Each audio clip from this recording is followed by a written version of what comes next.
Hey guys, this is Elliot here, and I'm speaking with Ginger Floyd and Andrew Long of South Broadway Jewelers. How are you guys? Hey, we're doing great. That's great to hear. So, thank you for coming on with this interview. I was very excited to talk to both of you. Um, I don't know all that too much about jewelry, but one thing I do know, I've worked with clocks before in the past. That there is so much meticulousness that goes into it that isn't really expressed that a lot of people don't know. And I was going to kind of use this moment to hear some of the stories that you had. So Uh, first Andrew off, is, I'm sorry, Andrew is the jeweler. He's our jeweler here. This is a mhm, family business, so it's him, I, and our small children that are here. mhm. So they're here after school. Right now, they're, here back and forth, but so he can talk a lot about the back end of business with jewelry, And making you jewelry. do a lot of the front end work. Yes, I do the front end and marketing and all of that. And a lot of times Ginger forgot to mention she graduated from the Dallas Art Institution, fashion design. So she's involved in a lot of design, a lot of rings, and you name it. Oh I wow. mainly build stuff, and Ginger normally is, QC my work or picking on it or tell me how horrible that looked, and I have to start over if she's not happy. I Um, I understand that. I take a lot of fashion advice from Albert Einstein, and so while my lady's very put together, that's not so much with me, not so much at all. So she gets after me for that. Oh, what made you get into jewelry or the jewelry business? Either and both of you. You both had different journeys to get here, so yeah, So Ginger. mine started with fashion design school. I did all the design work from that, and then I just kind of progressed into jewelry from there. So I did do jewelry designing, and then we actually met in the jewelry industry in Dallas. Um, so I'll let you kind of. Yeah. well, And I start out. Uh, about 12 years old. I oh start wow. making jewelry. Yes, I used to make hand making chain when I was 12 years old. Believe it or not, my son is 11. I couldn't believe I start at 12. But Oh anyway, wow. that's how it worked. If you born in the smaller country, in Asia, Right. work is mean food, you know. And that's what you do. I've always been around jewelry. My dad is a jeweler, and he just retired recently. I grown up with jewelry. I born and raised in jewelry, make jewelry since 12 years old. And I did went to Paris Junior College in Texas, which is a very good jewelry school. Just letting people know. Just getting to them, I want to say hi to a Paris, junior college student. I did went there to learn how to cast, stone setting, and all the good, basic, solid way Hmm. of doing it. But anyhow, jewelry is not an easy trade because there's a lot of import from China, Hmm. India. That's why it's very hard to compete, and that's the reason why a lot of jewelers give up the trade and start selling jewelry so they can pay bill. Is the market very saturated? Well, it's just because you know most of the jewelry store owner focus on selling jewelry. That's how they can pay bill. And the technology kind of help improve a little bit how easy it is to build jewelry nowadays through cat designs and 3ds, all Yeah. that stuff. But used to I hand carve most of the wax, and you have to fabricate everything. Nowadays you can very much skip all that, and then but anyhow, a lot of people, a lot of young people give up on jeweler even after they went to school unless their family have a jewelry store or something for them to take over. That And makes it's very sense. sad for me to see the trades kind of like that. That's why watchmaker is the same way. And most of the time that when you graduate from watchmaking school, it's not Hmm. enough work. And then when you get a job, you gotta it's kind of tough. But jeweler, most of the time, it's very hard to find a job where you can learn from the old school, where you can, you learn a lot more from old school. Even today, you run to any corporate, you see rarely any good jeweler because very hard to make a living being a jeweler. I understand that. I've had several experiences with, well, again, clockwork repair, which I did for a very short amount of time. And just the sheer amount of detail, you could be fixing the same clock for 1, 2, maybe 2.5 weeks. And when you think about it, even from a business owner perspective, even if you get to not worry about your overhead, any amount of scaling means that you need somebody else who is at least at that skill level. And then knowing that it could be 2.5 weeks before a project is done, or not knowing exactly what needs to happen. Like, I'm sure that there's plenty of hiccups that can show up when you're repairing or cleaning jewelry. Well, it's always happened. People bring in jewelry. Most of the time, the problem is you have another jeweler work on it before, Yes. not done properly. So, I can go on and on how, jewelry can be done, but a lot of time is like it's like open a can of worm. Every time you're working on a piece of jewelry, especially they buy it from the big, corporate piece of jewelry, and they have a LUMS, or they call them some sort of like insurance. Cost you $150 in a year that they'll take care of everything. And they, if you work for those kind of corporations, they require you finish 30 jobs a day to do Yes. warranty work. And there's no way I can do 30 jobs a day to take care of a customer that way. To do it right. Yeah, there's no way you can do it. I mean, repair, I would say probably roughly 5 jobs a day if you don't run into any hiccup. Because sometimes even just a sizing a simple ring, and it could be done sizing like 2-3 times before I see it all the time. And the same thing with replacing stone. There's not a lot of good jewelers, and sometimes you have to find matching stone for whatever a customer bring in if you really want to do it right. And then the next thing you coming in, there's a lot of work already done, not build with solid metal, instead Right. just paste with solder. So when you put a torch on it, everything is melt. There was actually, I recently did an interview with, I believe she's a hairdresser, a hairstylist.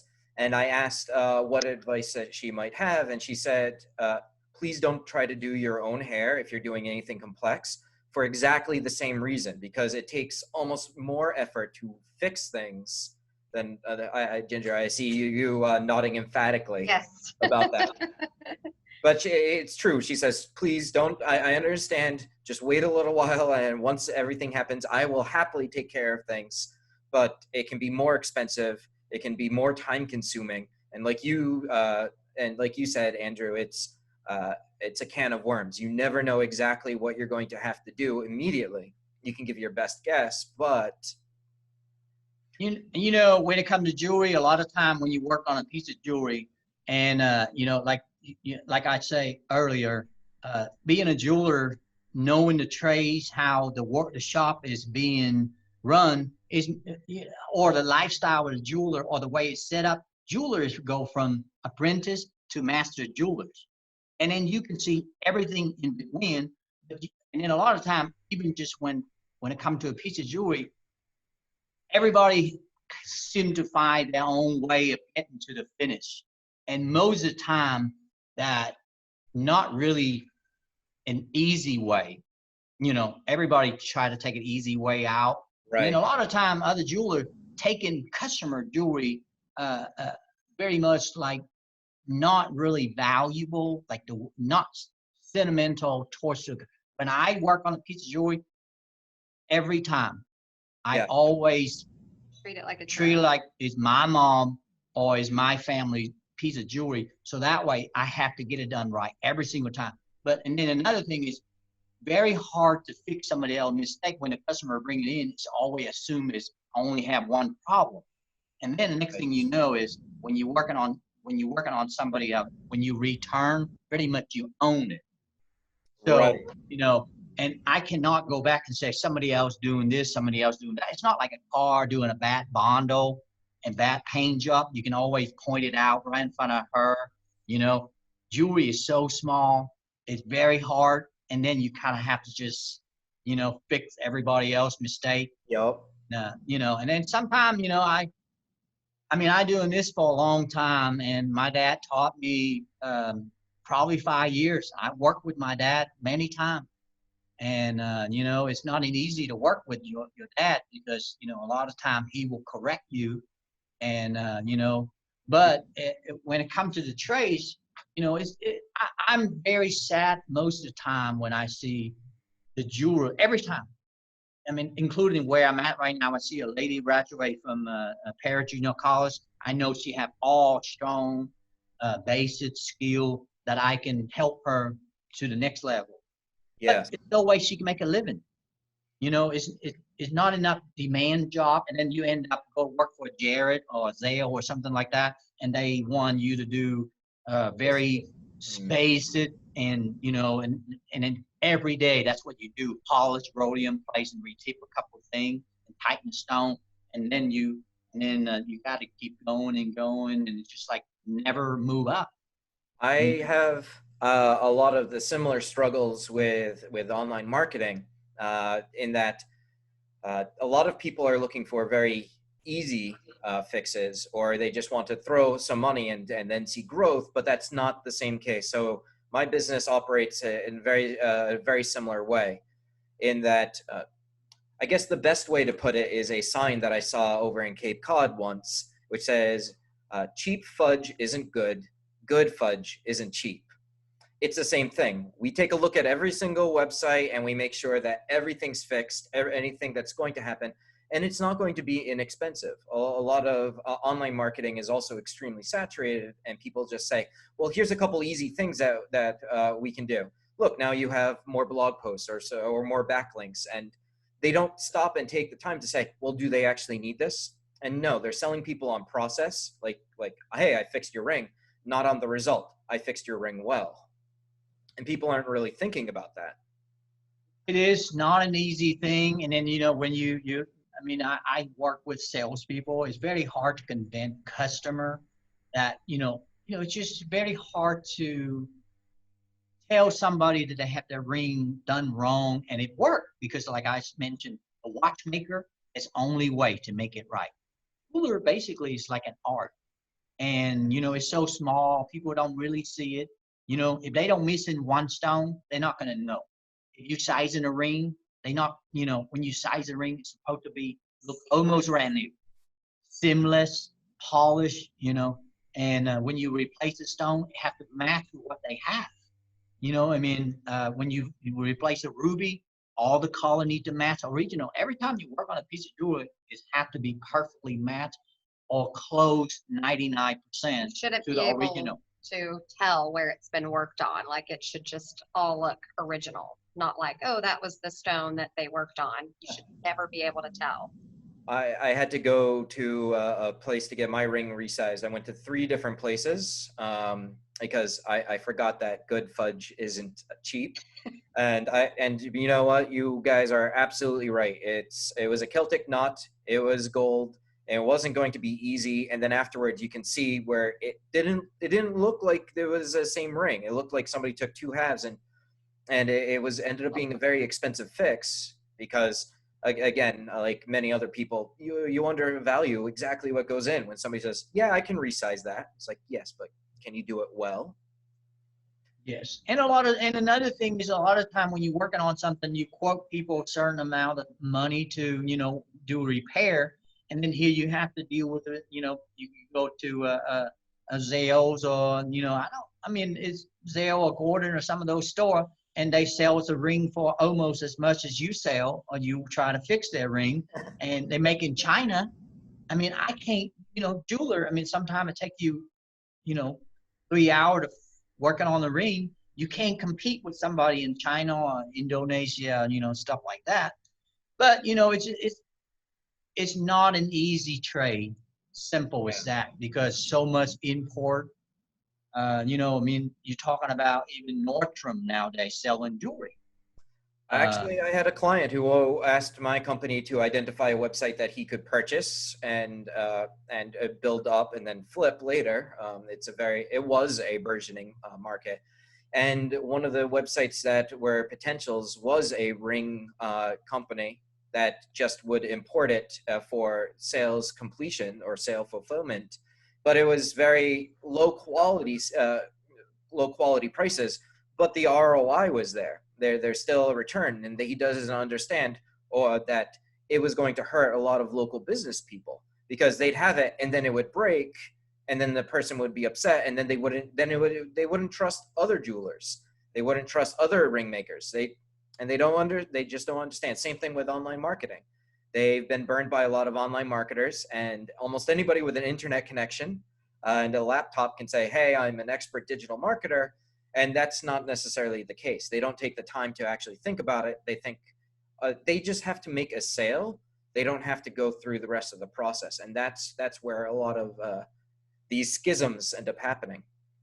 So what are your usual like day-to-day struggles? I know you said that there's a lot of saturation and it's very hard to make a living as a jeweler. If we were to take it down and make it, put the focus on your business specifically, what kind of struggles have you dealt with in the past? Well, I would say convince people that you do jewelry for a living, and you are different than other jewelers, because most of the people will tell you they are designers, and then next thing you know, FedEx don't show up, they don't have the ring done, or UPS don't show up, they don't have the ring done. You know, we do everything in house. And, you know, I mean, and it's very hard sometimes. You tell people that you make jewelry since you were 12 years old. This is all I do. This is all I do. And Ginger, you know, That's all we talk about is jewelry. Worked on jewelry business for 17 years, and she know a lot about jewelry, you know.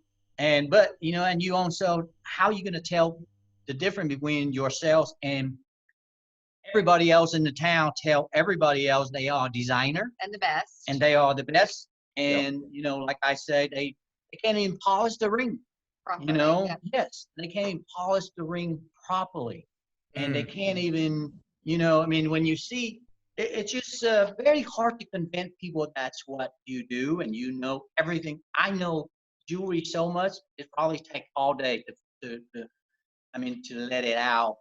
How you know what? I'm much the same way with my fiance. We both are into digital marketing. We got into it together. So even in the evening when we're unwinding, it's just like, well, what can we do? What should we do about this? What should we do? And it always goes. How long does it take you to polish a ring? Well, I would say polish a ring, it could be maybe 5 minutes all the way to maybe 30 minutes. And, you know, like platinum probably take you a good hour to polish a good platinum ring. Oh, wow. Yes. I mean, it's a platinum is a very different metal, and you have to take it down all the way to like 2000 emery, you know, sandpaper, you know, and then you have to polish, you know, used to take at least 4 different kind of rouge to get it to nice polish. And, you know, platinum basically is taking you minimum 45 minutes to an hour to polish. If you don't have a lot of solder seam or they have a lot of pit where bad casting, because, you know, that's how it works.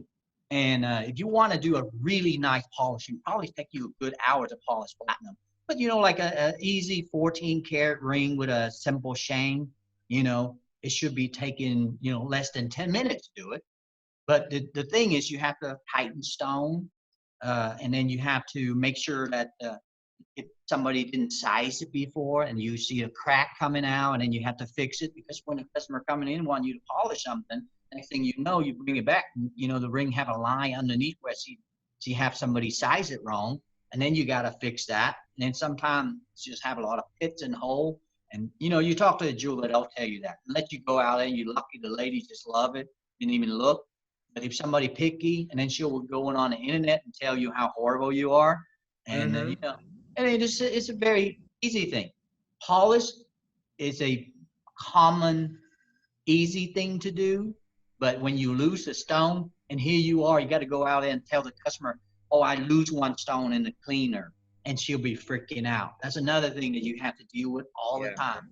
And then next thing you know, you don't want to clean it, and then you have to give it back to her. You know, it's just a lot of little stuff because people get paranoid about that jewelry all the time.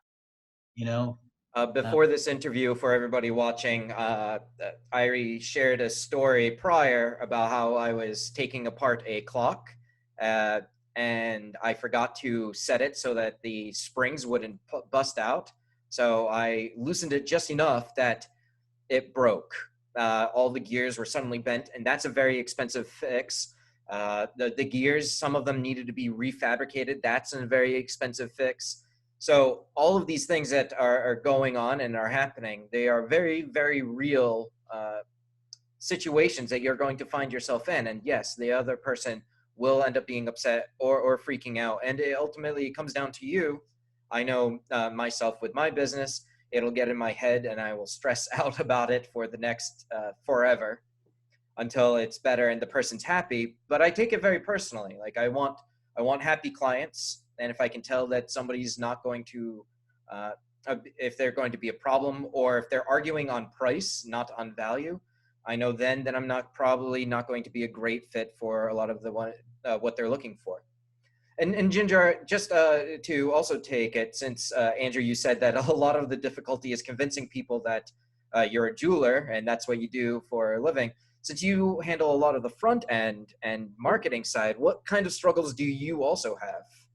Well, we're a new business, so I'm just working on getting our name out there. And so just kind of trying to get in people's faces and to tell them what we do, what sets us apart from everybody else. And for everybody listening, what she just said in one sentence is easily a 4 to 5 hour a day job, not counting everything else. We're talking like you're up at 8 saying, I only got this many likes on the post. How can I get more? And just trying to get people involved and happy and excited about it. So you're preaching to the choir. I completely understand. Hey, this one didn't do it. What? Working at 4 a.m., like trying to. Yes. Should I word it this way or should I word it this other way? Yes. Is this too aggressive? If I say that I'm the best, am I putting down or insulting other people? Yeah, there's. If you want to develop your homegrown neuroses, take over social media management, and especially one that you care about, because that's a surefire way to get to start questioning yourself. So to shift topics, about 3 weeks ago, Corona hit, like in a major way. That's when it started really affecting people's lives. From my end, I have a lot of clients that work with Amazon affiliates, and their entire business dried up overnight because Amazon's no longer shipping out third-party goods. So suddenly this business that they relied on is dead. I have another client and he owned a travel agency specifically to Egypt, and everything there has dried up. So it's very difficult. How has COVID-19 affected you?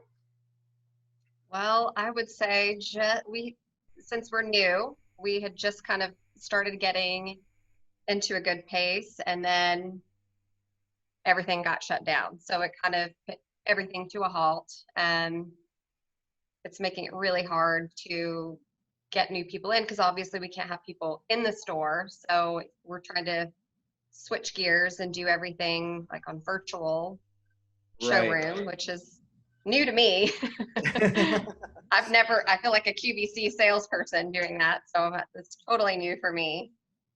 So, and a question, I'm sorry, Andrew, you were about to say something? Well, I would say this is not going to be easy. I always confident in America. Speak from, a guy from moved over here 20 years ago. Mm-hmm. And this is going to be not going to be easy because it's not a quick solution. And it seemed like you cannot do anything precisely to stop it. And, used to, I have to worry about security. Now I have to worry about sanitize, how you say it? Yeah. Virus, Mm-hmm. And jewelry is a business where, it's not, everybody needs jewelry. You probably can get by with no jewelry. You can't get by with a haircut. You can't get by with so Right. things But it makes you change. feel good. So Yeah, I mean, it is what it is. And I would say I'm watching for the last 2, 3 weeks. Yeah. Basically, it's a pause for everybody, which is good. I have time to, caught up, do some designs and, doing this and that and, to keep ourselves busy. But Mhm. when it comes to traffics, I would say dead. there's none. Yeah, there's I, none. And, I think we are going to pull through this, but I think jewelry is going to be a lot slower than, restaurant and bars and, you know, uh, right. we're not giving up, but it's not easy to get out of this in the next, restaurant or other business. I would say in 2 months they probably get back on their feet. Like bars and stuff. But Mhm. jewelry, it's gonna be very different. And It is. It takes a while for everything to build back up. yes, It takes a lot of time for people to feel safe again, and that's really yes, what we're fighting for. I know one of the first things I did was I ordered a good bit of food, be- uh, because my lady and I, we have special products that we like, and we knew that shipping lines were going to be affected. I had an early warning system in that I could see everything happen on the internet through all of my clients. But even from being an online marketer, a lot of things have slowed down. People are saying, "Hey, I need marketing," so they're willing to throw money at it in hopes that they can get back to where they were 4 weeks ago. From me personally, a lot of my funnels, uh, I end up having to turn people away and say, "This isn't the way it's going to work. I'm happy to show you some data. I love numbers. I love numbers. I'm happy to show you some data, but you're absolutely right, and it's going to be a bit of a struggle." it's So, gonna be hard, long and hard, and I would say it's an unknown territory.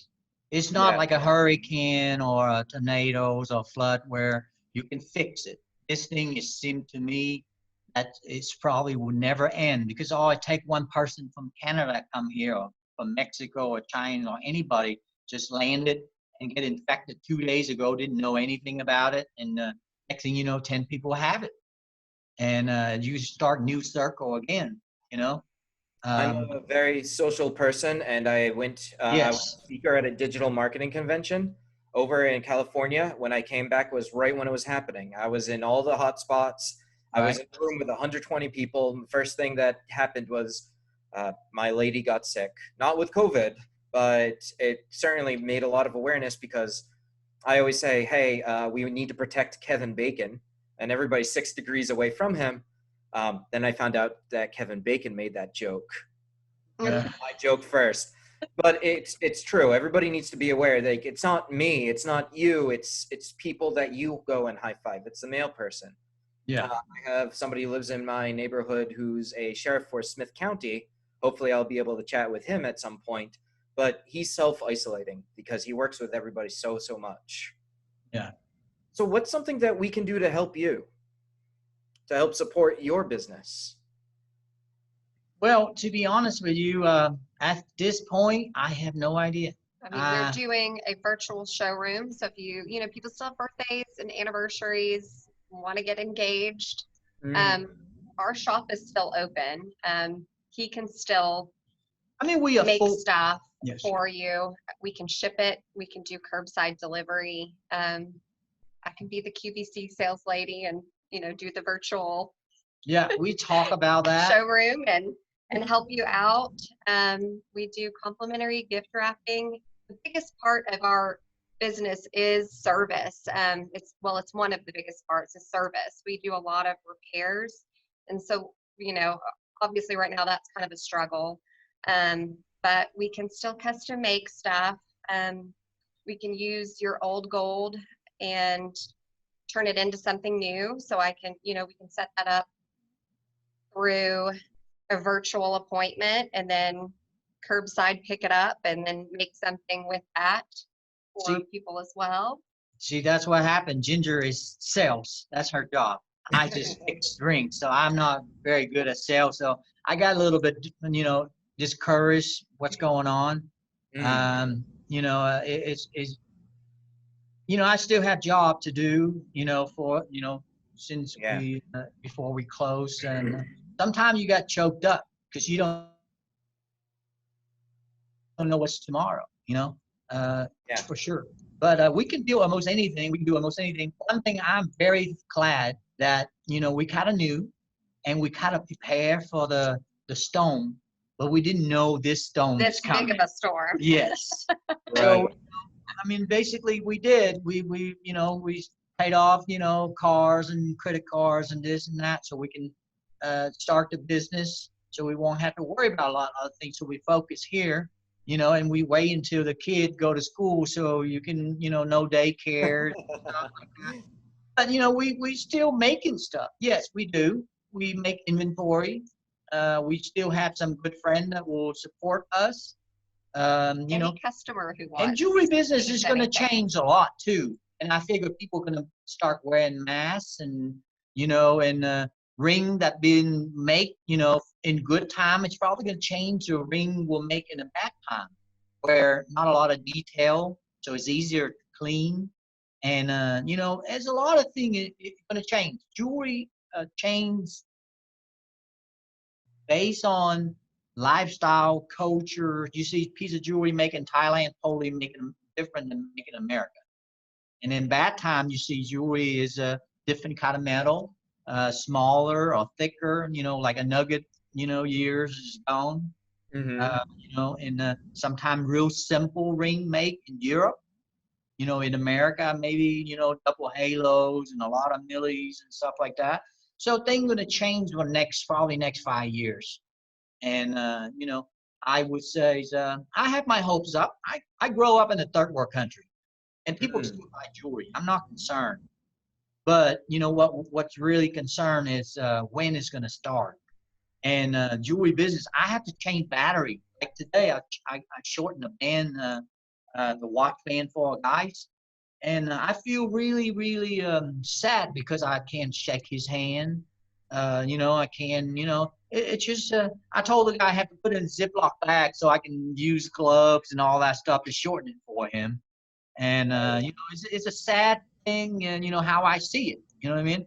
But, I think we're all going to pull it off. And, we're going to have to cook at home instead of, go to a restaurant. And people are still going to buy stuff, I think. Well, probably going to take a month or two. But, it's going to be a little rough. But, this is America. Capital will make, people will start making stuff that they never made before. That's right. Yeah. Jewelry has been around for thousands and thousands of years. It's not Yeah. about to go away. People Yeah. have been trying to usurp it and for years and years. I worked on the Renaissance Fair circuit. I have seen jewelers of all types. There's a definite difference between people who know what they're doing and people who don't. So I know I'm preaching to the choir. Both of you laughing. Well, Just like, men wedding band, just make it real short. I never thought that people going to wear, tungsten carbide or rubber wedding band. And then, people change and, I mean, who would have thought? I mean, I'm making men wedding bands. Since, that's the first thing you learn in another country is making men wedding band.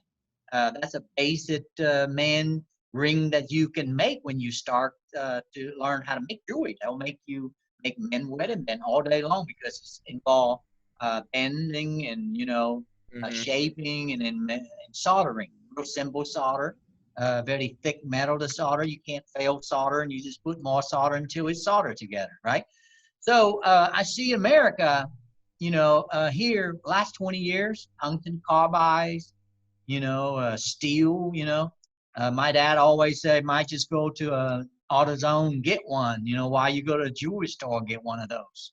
I And admit I was thinking about a tungsten carbide ring. yeah, You can't resize them. What yeah, stopped me was they don't bend, they yeah, shatter. And yeah, if you throw it from a fourth story floor and to its side, it will shatter. And people yeah, are like, "You're not going to break it." I was like, right, "What if I throw it out with force out of a fourth story floor?" yeah. That was the Missing, deal killer for me. yeah, missing information is always the key because people selling, they when a good salesman, they won't tell you much. They just tell Right. you enough. And here we try to Trying to tell you explain to people everything. everything, and we hope them, enjoy being here, and we try to, humbly say educate them, but sometimes you can cross the line. But my job is to give them as much information as I can. But I think, like China right now, most of the wedding band make from big corporation is made in China, stainless steel, all that stuff. That's why Tungsten. tungsten. And the waiting time now is 30 days or maybe even longer, 2 months to get a men wedding band. You come to me, I can get it done for you in 2 days, or maybe In gold or gold, platinum, or yeah, silver, no, or tungsten. maybe different metal. It's an easy thing to do. But you can't compete when somebody tell you, "Hey, I pay this $25 from Amazon, or I pay this, you know, at the big box store, $100 for this." I mean, here's metal. I mean, precious metal have its own benefit because you can repair and you can Mhm. also wear them, buy it one time. And, Stays with you for your whole journey. yes. So And, you can you're size thinking about it, wear it forever. it. So You're thinking about it. If you buy a men wedding band, let's say $1,000. Your marriage lasts, forever, or 10 year, 20 year, whatever it is. That's nothing. But you buy, it's just like I see a lot of guys buying those cheap watch, $200 watch or $100 watch, and next thing you know, they have like 20 of them, and none of them work. Oh you know, man, yeah, my business partner loves watches, and he's like, yeah, "I think what's great about this is this watch doesn't depreciate in value over X number of," and he can just go on and on and yeah. on. I would say, I like high end watch. They last a lot longer, and I put my own scratch on them, and every time I put it on, I know what to expect. Mm. I mean, I'm maybe that's why I'm a jeweler. I'm an old school jeweler, so I appreciate, an automatic watch, chronograph, heavy, not, Apple. I know it's kind of nice and fun. I probably can use one, but um, It's not the same. It's not the it's same. it's an art of the, is wearing a watch. Yes. It's sentimental. I mean, if you got a nice watch from your dad or something, it's a story to tell. This reminded you every time you wear that watch. You know, Absolutely. yeah. Absolutely. So as I'm going to start winding things down, are there any last words or advice you want to give everybody listening to this? Well, my advice, I'm a jeweler, so I would say when you go do any jewelry work, you need to make sure you trust your jewelers, number Mm. one. Number two, when you get back a piece of jewelry, it have to be always better than when you bring it in. should look like new. Yes, it's Yeah. have to be when you solder a change, maybe there's exception of one or two. It have to be just like a car that you went to the shop. It's when it come out, it has to be like almost like you can't tell it's been fixed. I get very annoyed when I go in for one problem and I come out, and now that the one problem's fixed, I now know another one. I'm just like, you could have found that. You could have found that. Yeah, it's but most of the time, and and another thing, last thing I want to say is support your small business, like individual owned jeweler, or like a restaurant that actually basically just be normal but be cautious. And Everybody needs to think that there's a family behind every single small business. that's including the nails or hairs or everybody. And you can only stay home so long, and you know what I mean. And I do. You know, one good thing is, you know, there's plenty of food and we can shelter in for a little while, but, you know, things have to get back to normal somehow, you know, and, That's right. yeah. But And, anyway, well, perfect. Thank you for your time, guys. I'll Thank chat with you for you. a couple minutes afterwards. all But right, well, thank you. And please come by our store when we open. Or call us or direct message. We can help you now. channel And, your inner Vanna White. Yeah, exactly. and also, we always open. Our shop is always open and we can make almost anything. Even if Tyler shut down, you need Brookshire. If you need jewelry, is South Broadway Jewelers.